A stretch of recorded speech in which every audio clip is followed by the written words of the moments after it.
আমরা ফেরাউন দেখিনি, ফেরাউনের গল্প শুনেছি। আমরা নমরুদ দেখিনি, নমরুদের গল্প শুনেছি। আমরা হিটলার দেখিনি, হিটলারের ইতিহাস পড়েছি। কিন্তু এই প্রজন্ম খুনি হাসিনাকে দেখেছে। এই প্রজন্ম খুনি হাসিনা ফ্যাসিস্ট দোসরদেরকে দেখেছে। আমরা দেখেছি এই গণহত্যার পর হাসিনা এবং তার দোসরদের ন্যূনতম কোনো অনুশোচনা বোধ দেখায়নি, বরং তারা অহংকার এবং উদ্ধত্তপূর্ণ আচরণ করে যাচ্ছে।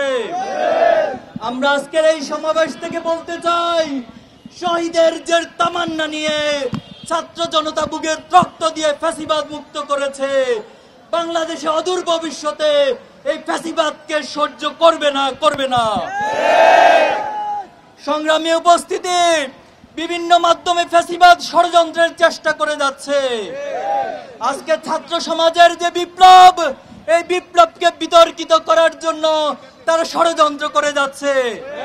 সম্প্রতি শিক্ষা প্রতিষ্ঠানগুলোতে ছাত্র সমাজের কাছে এই ষড়যন্ত্রের মাধ্যমে এক ধরনের বিদ্বেষ এবং কনফ্লিক্ট তৈরি করে দিচ্ছে। আমরা ছাত্র সমাজকে এই সমস্ত ষড়যন্ত্রের বিষয়ে সতর্ক থাকার জন্য আহ্বান জানাবো। সরকারের প্রতি উদাত্ত আহ্বান জানাতে চাই, আপনারা রক্তের উপর দাঁড়িয়ে আছেন।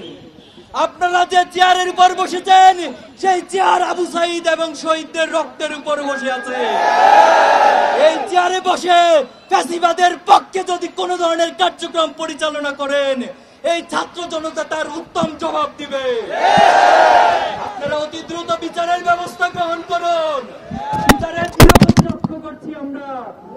সেই সাথে মৌন বাণিজ্যের মধ্য দিয়ে এক ধরনের দোষর নব্য ফ্যাসিস্ট আসামিদেরকে জামিন দেওয়ার তথ্য আমরা পেয়েছি। আমরা আবারও বলছি, ছাত্র জনতা কোনোভাবে বসে থাকবে না এই সমস্ত কার্যক্রম দেখে। সংগ্রামী উপস্থিতি, আজকে যে প্রজন্ম, এই প্রজন্মকে আপনারা বোকা ভাববেন না। আমাদের ইসলামী ছাত্র শিবিরকে আদর্শ দিয়ে মোকাবেলা না করে বারবার চেতনার কাঠ দিয়ে মোকাবেলা করার চেষ্টা করা হয়েছে। আমাদের প্রথম কেন্দ্রীয় সভাপতি শহীদ মীর কাসিম আলী ভাইকে, বাংলাদেশের এই রত্নকে তারা ফাঁসি দিয়ে বিচারিক হত্যাকাণ্ড ঘটিয়েছে। এই প্রজন্ম সেদিন বোবা কান্নার মাধ্যমে সেটাকে সহ্য করেছে, কিন্তু আজকের প্রজন্ম আর এই সমস্ত চেতনার কাঠকে সহ্য করবে না। আমাদের বুকে, আমাদের ধমনীতে শহীদদের রক্ত বিরাজমান।